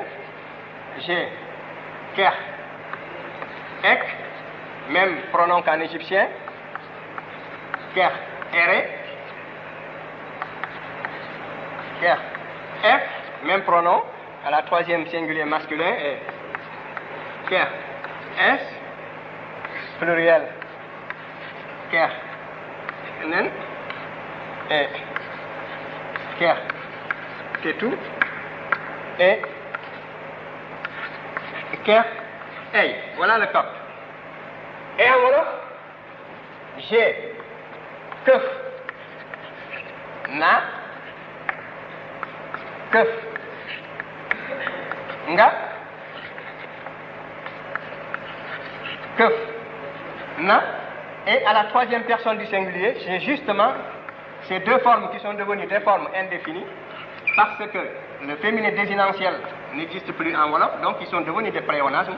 Nous avons keuf f et keuf s qui sont des archaïsmes en wolof. Voilà. Ensuite, je continue. Kef, keuf nanu, keuf Ndé et keuf nañu. Je dis que cette parenté elle est de caractère morphologique, et si ceci c'est le présent, vous avez la même conjugaison suffixale, les mêmes pronoms à peu de choses près, et pour la forme du passé, ceci est le présent. Pour le passé, dans les trois langues, vous mettez N. Et tout ceci, vous le trouvez dans mon rapport, vous avez tout le loisir pour l'examiner en détail et le critiquer. Alors donc, maintenant, je veux montrer que ici, la parenté que je vais établir est une des plus fondamentales, elle ne prend pas plus de 2 minutes. Il s'agit de la correspondance entre les déterminatifs égyptiens et les déterminatifs wolof. Le déterminatif pou en égyptien correspond, et pou ou bien Ipou. Je mets la forme avec le I prothétique entre parenthèses. Correspond au Wolof Bou, avec même signification, bien sûr. La forme est là. Nous pouvons dire donc que un P égyptien correspond à un B Wolof dans ce cas-là. Et nous voyons que le P égyptien, qui était une occlusive sourde, a été sonorisé parce qu'elle s'est trouvée presque en position intervocalique, elle s'est trouvée en position intervocalique. Elle est par conséquent devenue sonore en Wolof et nous avons Bou à la place du P. Et par conséquent, c'est absolument selon les lois linguistiques. Alors nous avons maintenant en égyptien ancien Pouy, P, W, Y, que j'écris I, P, W, Y également, entre parenthèses, pour montrer comment la vocalisation de l'occlusive s'est faite. Alors, nous avons en Wolof Bouy, B, W, Y. Donc, nous avons ici B, P qui correspond à B, un autre mot, W qui correspond à W dans les deux langues, disons voyelle vélaire, Y à Y. Ensuite, nous avons pen, en égyptien ancien, P-N, ou I-P-N, même correspondance absolue. Nous avons en Wolof B, Bané, avec la vocalisation, B-A-B et N-A-N. Mais je vous ai dit que je vais établir, et c'est là-dessus que je terminerai, que N égyptien correspond dans certaines conditions très précises à L en Wolof. Donc cette forme, pen va donner deux formes en Wolof qui existent absolument, qui coexistent. Il y a Bané et Bané. Bané. Donc nous avons cette correspondance-là. Pen, PN donne donc Bané et Bané, avec même signification. Je crois que ces éléments-là doivent être versés au dossier. Si la vérité scientifique intéresse la science, l'ensemble de ces faits doivent être examinés. Les anciens Égyptiens, si nous voulons clarifier ce problème, il faut appliquer les mêmes poids et les mêmes mesures. Nous disons seulement que nous entendons par race, nous savons que la notion de race est une notion tout à fait relative. C'est une notion délicate à manier. Mais il n'en demeure pas moins que l'on en parle. Et ce qu'on appelle globalement ou approximativement la race blanche en Europe, c'est ce que nous appelons globalement, relativement, la race noire en Afrique. Voilà, ça c'est clair. Alors, donc, il faudra maintenant absolument, pour bien voir, chaque fois renverser le problème pour savoir si les Africains sont sur une position correcte. Alors, nous verrons, comme je vous le disais, que à propos de la race blanche, moi je vous ai dit que l'anthroposociologie du milieu du siècle dernier et du début de ce siècle, vraiment réalisé des œuvres extraordinaires. Et je cite ici une seule phrase de Lapouge, dans un article publié en 1897, où il ne posait pas moins d'une douzaine de lois fondamentales de l'anthroposociologie, dont quelques-unes sont bien typiques. Par exemple, la loi de répartition des richesses stipulait que dans les pays à mélange européus alpinus, où il y a un homme, l'homme qu'ils appelaient l'homme européen, le dolichocéphale blond aux yeux bleus, et la race alpine qui passait pour une race asservie. Donc, Lapouche disait que dans tous les pays où il y a ce mélange, la richesse croît en raison inverse de l'indice céphalique. Voilà comment on faisait de la micro-anthropologie en Europe au siècle dernier. Et il est évident que pour ces hommes, il n'y avait pas de nation européenne au sens où on l'entendait. Et pour eux, c'était la classe aristocratique supérieure. L'Europe n'était pas encore très engagée dans la colonisation. Elle commençait à peine. Alors, cette micro-analyse explosive s'appliquait au territoire européen même. Et la classe dominante, n'est-ce pas, voulait établir une distinction de race. C'était la micro-analyse explosive. Alors, cette méthode, maintenant, l'Europe l'a dépassée. Elle a compris qu'il y a une façon de prendre les choses à l'échelle macroscopique, et aujourd'hui nous ne distinguons plus en France une race alpine et une race européenne dolichocéphale. Bien qu'il y ait des nations dans le Nouveau Monde qui tiennent compte de cette existence jusqu'à présent dans les lois et dans les quotas de migration. Alors donc nous sommes là encore, toujours arrivés à cette contradiction fondamentale. Ce sont des blancs qui ont la peau noire. Vous voyez bien Il faut sortir de là. Moi, je crois que nous sommes là pour aider justement à l'émergence d'une nouvelle conception des choses. Je crois que dès l'instant, et ceci vient de l'éducation qu'on a reçue pendant ces derniers siècles, les uns et les autres, forcément, tous ceux qui ont vécu dans cette nouvelle idéologie, n'est-ce pas, de l'époque industrielle, ne pouvaient plus se faire à l'idée d'un nègre responsable d'une création. Voilà la difficulté. Elle est psychologique, elle est dans l'esprit. C'est donc au niveau de la perception. Dès qu'une race est responsable d'une civilisation, même si elle est noire de la tête aux pieds, même si elle est lipue, même si elle est prognate, elle ne peut plus être perçue, occidentalement parlant, comme étant nègre. Le nègre, c'est un être qui n'existe nulle part. C'est le nègre, c'est un être blanc ou noir qui n'a pas créé de civilisation. Mais dès qu'on a créé une civilisation, on doit sortir de cette catégorie, même si on est noir de la tête aux pieds. Je crois que c'est cette image-là qui, même lorsqu'on est devenu, adulte, quand on raisonne et qu'on dispose de toutes ses forces intellectuelles, de toute sa force intellectuelle, et qu'on se croit affranchi des traces, si vous voulez, des entraves de ces premiers moments de la formation intellectuelle, eh bien, souvent, ce n'est pas tout à fait le cas. Et c'est ce qui reste, et c'est dans le subconscient, la plupart du temps. C'est cette fuite de la réalité palpable pour trouver à tout prix une interprétation, l'image la plus correcte, la plus adéquate pour la décrire, eh bien, c'est la lampe philosophique.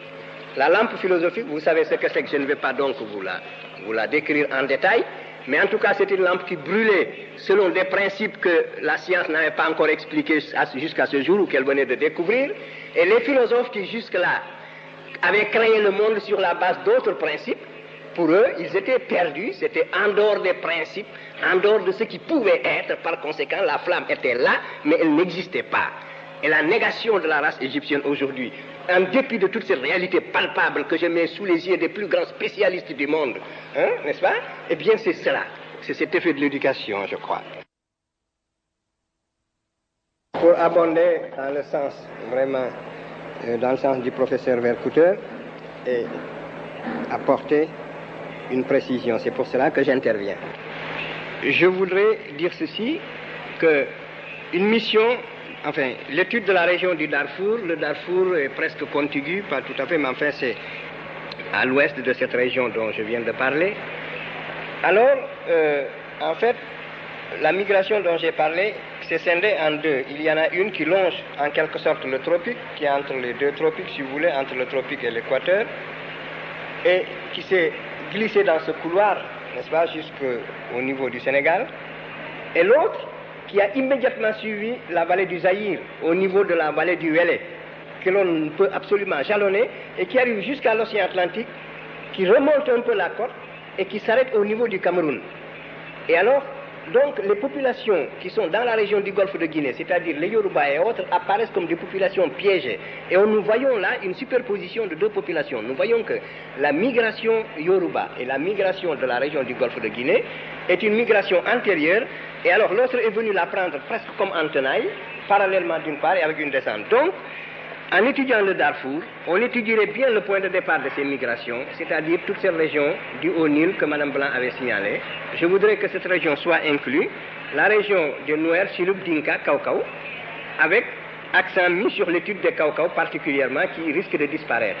Donc ça, je pense qu'une mission dans cette région, où il y aurait, non pas moi parce que je n'ai plus le courage de faire partie de telle mission, donc je suis exclu, mais dans une mission où il y aurait des Sénégalais que l'on prendrait, ou en tout cas des gens qui sont censés être venus de cette région, qui redécouvriraient plus facilement les noms et les ethnies, qui redécouvriraient en quelque sorte le point de départ de leur tribu ou de leur clan, je crois que c'est une mission qui présenterait un grand intérêt et qui serait justement une mission pluridisciplinaire.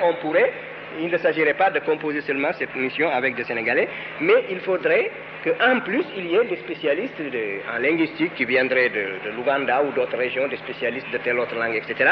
Mais que dans le groupe, il y ait quand même quelques éléments qui ont une certaine formation, mettons du niveau de la licence, en train de préparer des thèses de 3e cycle, et venant de régions, n'est-ce pas, où ces migrations sont censées avoir abouti.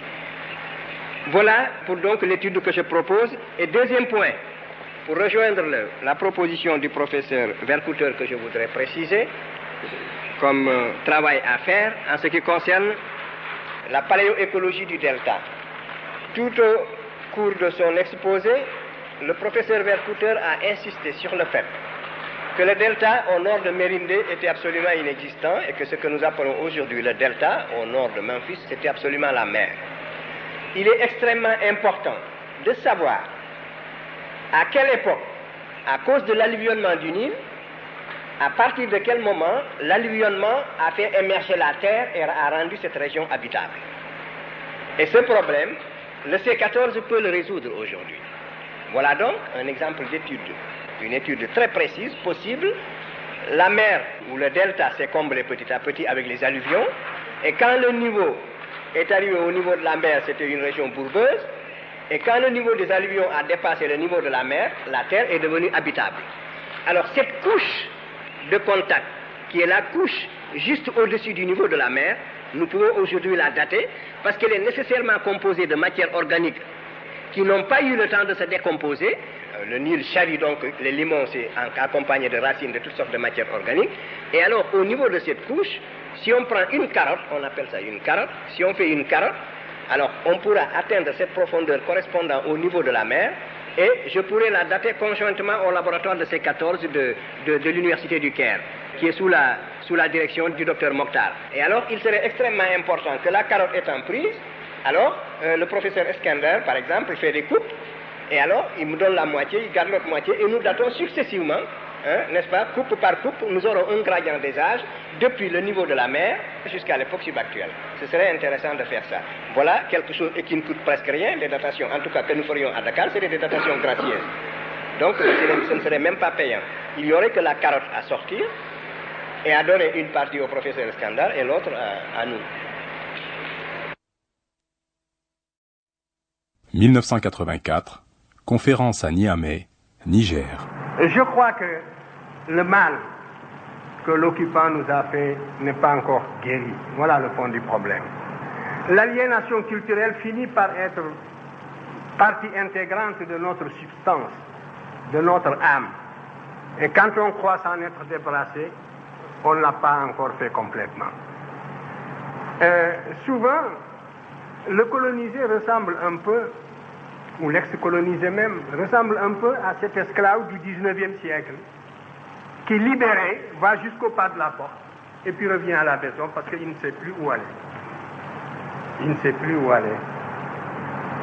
Depuis le temps qu'il a perdu la liberté, depuis le temps qu'il a acquis des réflexes de subordination, depuis le temps qu'il a appris à penser à travers son maître. C'est un peu ce qui est arrivé aussi à l'intelligentsia africaine dans son ensemble. Parce que, en dehors de quelques questions, toutes les questions que vous m'avez posées reviennent à une seule. Quand est-ce que les Blancs vous reconnaîtront-ils? Parce que la vérité sonne blanche. C'est cela. Mais c'est dangereux ce que vous dites. Parce que, si réellement l'égalité intellectuelle est tangible, l'Afrique devrait, sur des thèmes controversés, être capable d'accéder à la vérité par sa propre investigation intellectuelle, se maintenir à cette vérité jusqu'à ce que l'humanité sache que l'Afrique ne sera plus frustrée, que les idéologues perdront leur temps parce qu'ils ont rencontré des intelligences égales qui peuvent leur tenir tête sur le plan de la recherche de la vérité. Mais vous êtes persuadés que pour qu'une vérité soit valable et objective, il faut qu'elle sonne blanche. Mais ça, c'est un repli de notre âme qui doit disparaître. Et ce sont justement les Blancs qui vont nous y aider. Moi, si je n'étais pas intimement persuadé de l'égalité des races, si je n'étais pas intimement persuadé de la capacité de chaque race de mener sa destinée intellectuelle et culturelle, mais je serais déçu. Que ferions-nous dans le monde s'il y avait réellement cette hiérarchisation intellectuelle? Mais il faudrait s'attendre à une disparition d'une manière ou d'une autre. Parce que le conflit, il est partout, il est à tous les niveaux, il est dans tous ces débats, il est jusque dans nos relations internationales les plus feutrées. Nous menons et on mène contre nous le combat le plus violent même que celui qui a conduit à la disparition de certaines espèces. Et il faut justement que votre sagacité intellectuelle aille jusque-là. Alors, donc, toutes les questions que vous m'avez posées reviennent à peu près à la même. Les Blancs vous nient, ils ne vous ont pas encore répondu. Nous sommes donc dans le cirage, nous sommes dans le vague, nous sommes dans la brume. Non. Ce que j'ai dit un peu dans la préface de Obenga, c'était cela, que par la connaissance directe, l'Afrique doit être capable de saisir une vérité, de savoir qu'elle est en possession d'une vérité, quel que soit le domaine d'ailleurs. Ce n'est pas seulement dans le domaine culturel. Et de se maintenir au niveau de cette vérité en prenant des mesures conservatoires jusqu'à ce que tout le monde joue le même jeu, jusqu'à ce que l'on sache que la supercherie est finie. On n'a plus affaire à des enfants ou à des nouveau-nés. Mais c'est là à la fois une réaction intellectuelle, une réaction culturelle, ça demande la mobilisation de toutes les capacités de l'être, un être qui, abstraction faite de son aliénation, a les mêmes capacités que n'importe quel autre être. Alors, regardez, dès que vous parlez de patrimoine culturel, la gauche occidentale et la droite se touchent. Et souvent la gauche est plus minable que la droite. Faites l'expérience, on vous accorde l'égalité abstraite, mais l'idée que des nègres aient pu connaître une promotion historique dans le passé leur est réfractaire. Ils sont réfractaires à cette idée. Et parce que leur formation intellectuelle tardivement acquise se situe à un niveau très superficiel, au niveau du cortex, au niveau de l'intellect. Mais la formation qu'ils ont reçue tous dans leur plus tendre enfance, les clichés auxquels ils sont habitués dans leur environnement d'enfance, les caricatures et tout, comme je vous le montrais ici, aussi dans le monde méridional, c'était l'inverse. Tout cela les empêchait, les rendait aveugles, n'est-ce pas, pour observer des vérités comme celles que nous leur opposions. Par conséquent, il n'y a qu'un seul salut, c'est la connaissance directe. Et aucune paresse ne pourra nous dispenser de cet effort. Il faudra absolument acquérir la connaissance directe. À formation égale, la vérité triomphe. Formez-vous, armez-vous de science jusqu'aux dents, c'est ce que j'ai dit à Obenga, et arrachez votre patrimoine culturel. Alors, traînez-moi dans la boue si, quand vous arriverez à cette connaissance directe, vous découvrez que mes arguments sont inconsistants. C'est cela. Mais il n'y a pas d'autre voie. 1985, conférence à Paris, Centre Georges Pompidou. Mesdames, Mesdemoiselles, Messieurs,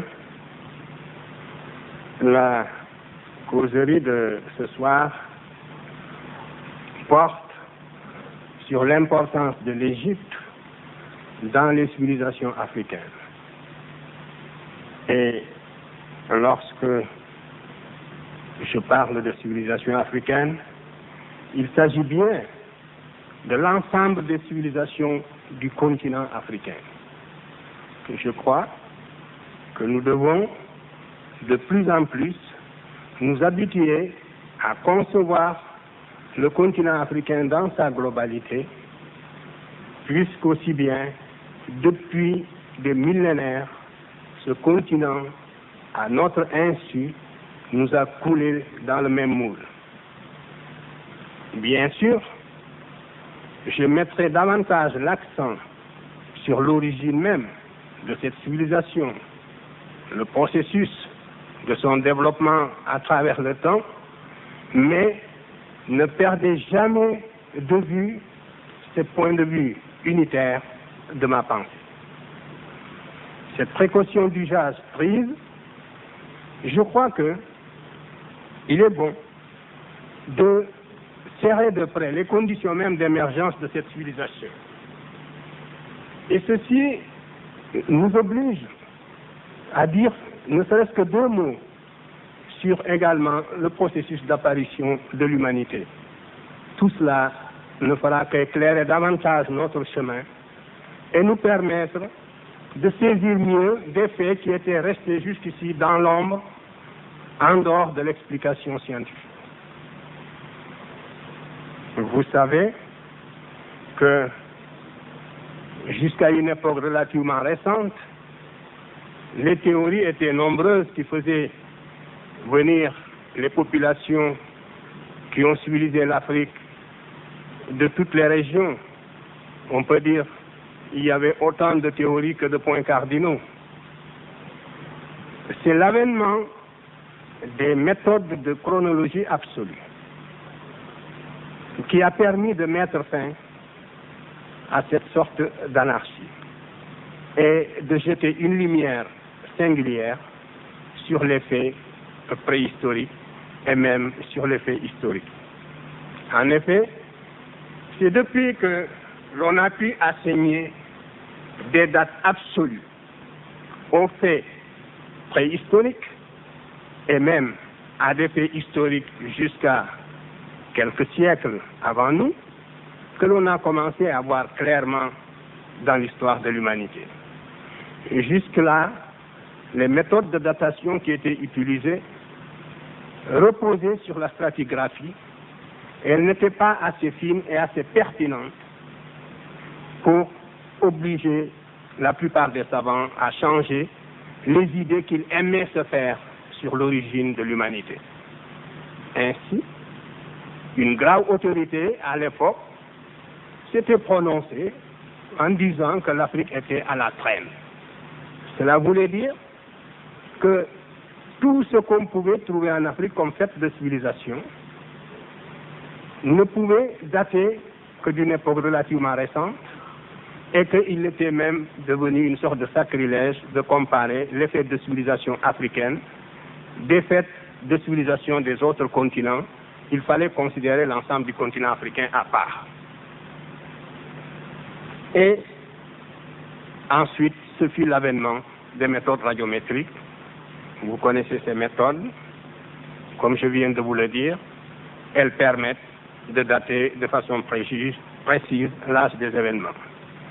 C'est ainsi que l'on a su que contre toute attente, l'Afrique, qui jusque-là était peut-être le continent le moins fouillé au niveau de l'archéologie préhistorique, c'est bien cette Afrique qui est le berceau de l'humanité. Et au fil des ans, ces découvertes se sont précisées. Aujourd'hui, nous savons de façon quasi certaine que c'est bien dans cette région qui est à cheval sur le Kenya, la Tanzanie, l'Ouganda et l'Éthiopie, c'est bien dans cette région des Grands Lacs que le phénomène humain est apparu.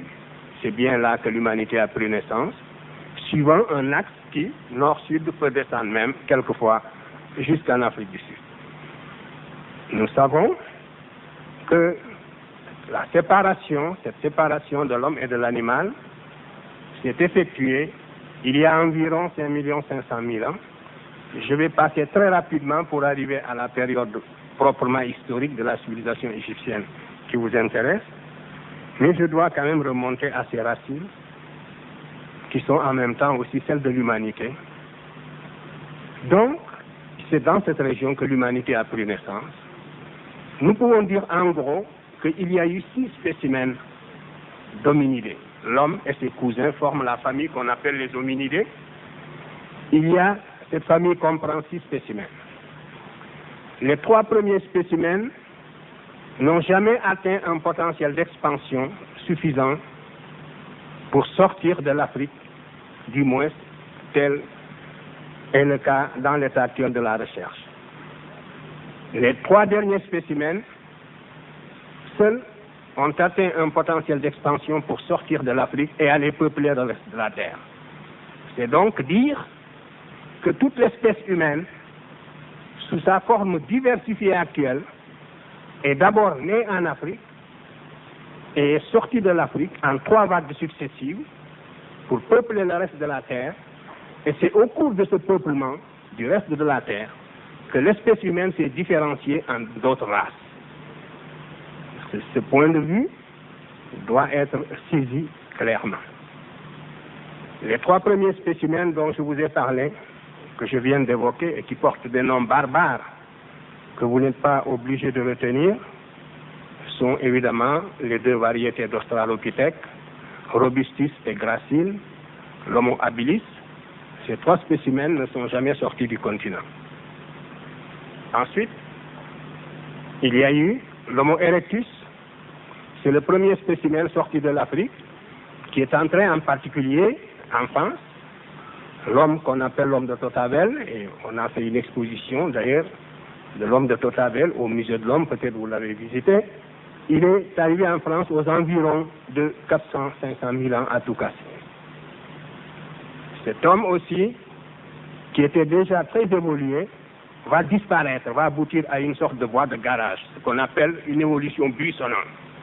C'est-à-dire, le phylum central de l'arbre généalogique de l'humanité continue à pousser, et puis des branches latérales s'en détachent et qui n'aboutissent à rien, qui s'éteignent, disons, après avoir supporté l'humanité pendant un certain temps dans son développement.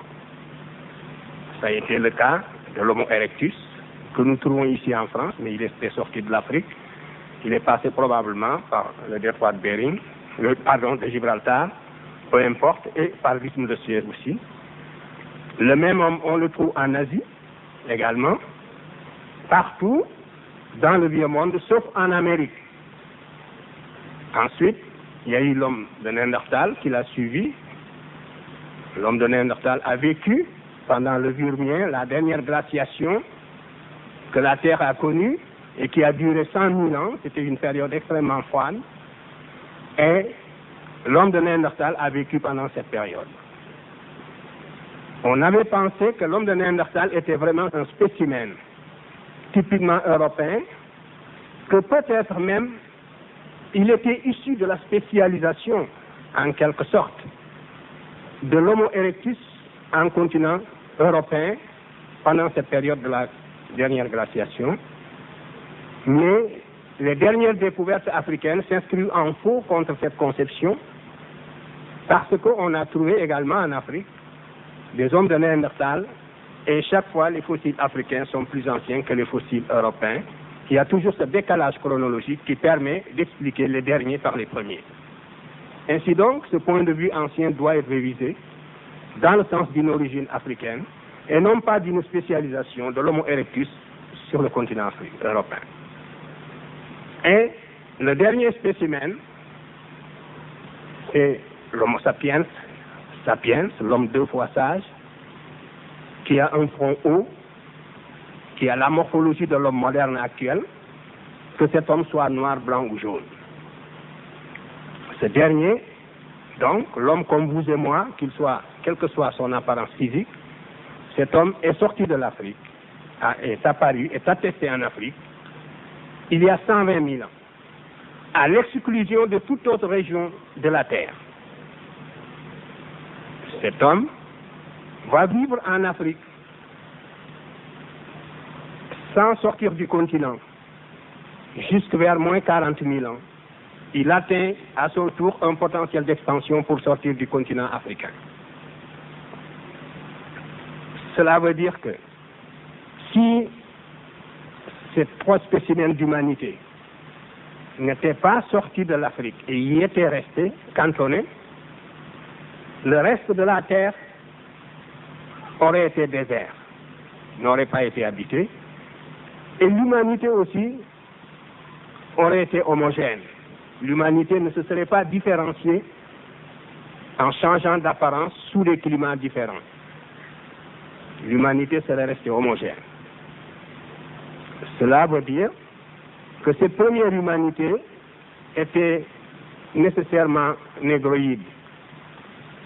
Les premiers spécimens d'hommes apparus sur la Terre, sous la latitude du Kenya, étaient nécessairement des négroïdes pour la simple raison que sous cette latitude, le flux de radiation ultraviolette est tel qu'aucun organisme supérieur ne peut vivre et survivre sans être protégé par un écran de mélanine.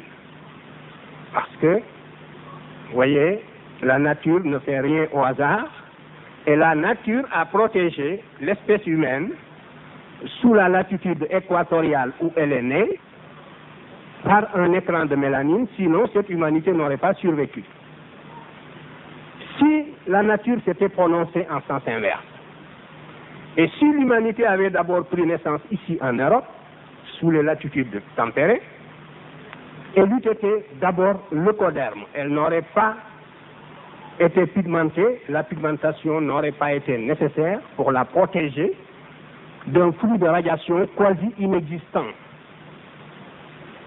Donc, l'humanité eût été leucoderme, et en se déplaçant dans les conditions de la préhistoire, pour aller peupler les autres continents, cette humanité, en arrivant sous l'équateur, se serait nigrifiée ou aurait disparu.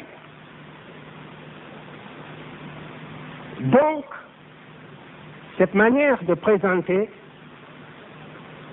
le changement d'apparence de l'humanité et l'apparition des races est la meilleure façon de relativiser même la notion de race et de vous montrer que nous ne devons pas y attacher une importance obsessionnelle.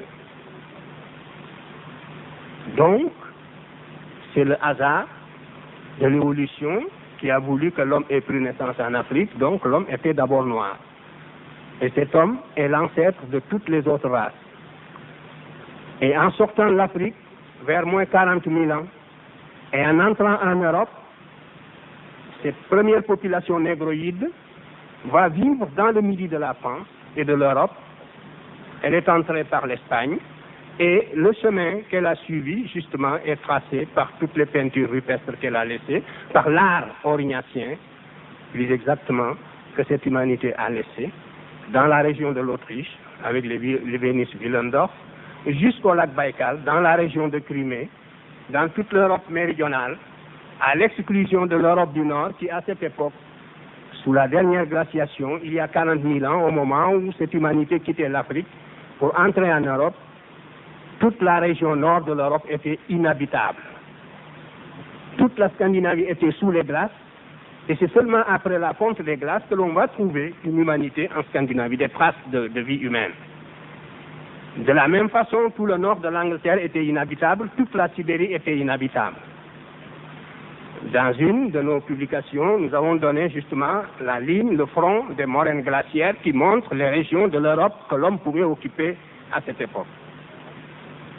C'est dire que ces Africains qui sont entrés dans la région froide, dans la région tempérée, vont s'adapter à des conditions climatiques très dures, vont descendre le plus au sud possible dans la région de Monaco, où vous trouvez encore les spécimens, au musée du Prince de Monaco, vous verrez le grimaldien, c'est-à-dire le noir typique qui a peuplé l'Europe, de moins 40 000 jusqu'à moins 20 000, et qui, en s'adaptant à de nouvelles conditions climatiques, va changer d'apparence. Et ce changement par évolution et par mutation, vous voyez bien, ne concernera que quelques gènes qui vont changer la morphologie faciale, qui vont changer le teint à partir du moment où l'homme vit sous le climat tempéré.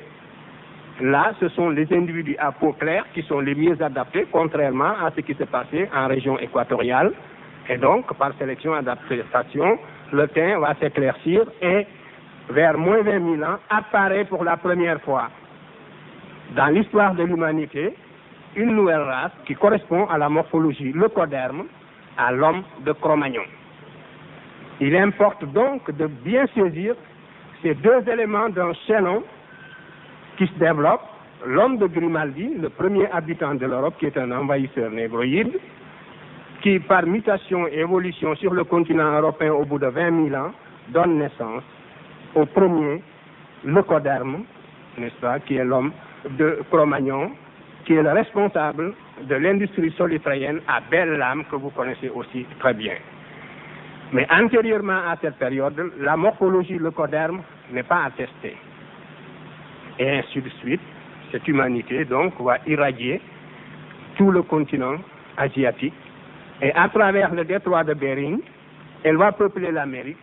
Ainsi, les trois Amériques ne connaissent pas les trois spécimens d'hommes dont je vous ai parlé, ne connaissent même pas les 5 spécimens d'hommes antérieurs.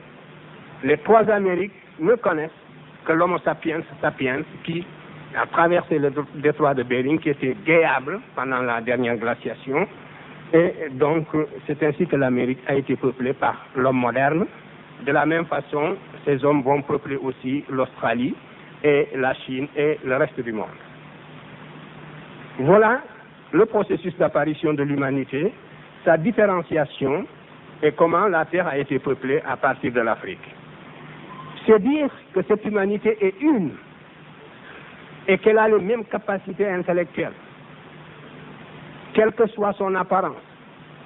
Il peut y avoir des situations de fortune, des changements dans l'évolution, dans les conditions de vie, mais les capacités de cette humanité sont les mêmes et l'anatomie du cerveau a prouvé ceci. On n'a jamais trouvé, depuis qu'on le cherche, des différences anatomiques au niveau de la structure du cerveau et en particulier au niveau du lobe antérieur du cerveau qui permet surtout de distinguer l'homme de Néandertal de l'Homo sapiens sapiens. On a cherché des différences significatives qui soient susceptibles d'être interprétées en termes de hiérarchisation et on n'a jamais pu en trouver. Donc, toutes les races ont les mêmes capacités et toutes les races ont la même origine. Ceci aussi doit amener l'humanité à se mettre dans des dispositions plus favorables pour la fraternisation. Vous voyez, il y avait deux théories qui s'affrontaient sur le terrain de l'anthropologie physique. La théorie polycentrique qui supposait que certaines conditions étant réunies, il devait y avoir un homme blanc, un homme noir et un homme jaune, et que ces races ont trois origines différentes et vont converger pour donner l'humanité actuelle, la famille humaine. Donc, du fait que cette famille humaine a trois origines indépendantes, la hiérarchisation raciale est possible. Voilà la philosophie qui sous-tend la théorie polycentrique. Il ne faut pas la perdre de vue. Et c'est pour ça que cette théorie est une théorie conservatrice également. Et elle a été défendue âprement, mais aujourd'hui, la vérité est restée à la science, et l'on sait que cette théorie a vécu. L'humanité a une seule origine. Ceci doit nous permettre de nous rapprocher les uns des autres, au lieu de nous éloigner et de nous haïr les uns les autres. Cet aspect moral de la question n'est pas négligeable, mais il ne faut pas aussi, par désir de moralisation, aussi modifier les faits scientifiques ou les tronquer ou prendre des libertés avec ces faits, ce que nous n'avons jamais, nous n'avons jamais été coupables de cela. Ce que je vous dis, ce sont les dernières conclusions scientifiques. C'est la thèse monocentrique, monogénétique, qui a triomphé. Et ceux qui soutenaient la thèse polygénétique ignoraient un point fondamental de l'évolution humaine. Ils ignoraient surtout le fait que la nature ne passe jamais deux fois par le même point dans son évolution. Il est impensable, quand on y regarde de près, que la nature ait créé trois fois le même spécimen. La nature ne l'a jamais fait dans son évolution. La nature n'a jamais créé deux fois la souris, deux fois le chat ou deux fois l'espèce humaine. La nature, au passage, crée une espèce et puis ensuite cette espèce se différencie, évolue, s'éteint ou se développe, se fragmente, mais la nature ne revient pas en arrière pour créer trois fois l'homme ou deux fois l'homme. Elle a créé une fois l'homme en passant et elle l'a fait en Afrique, c'est tout.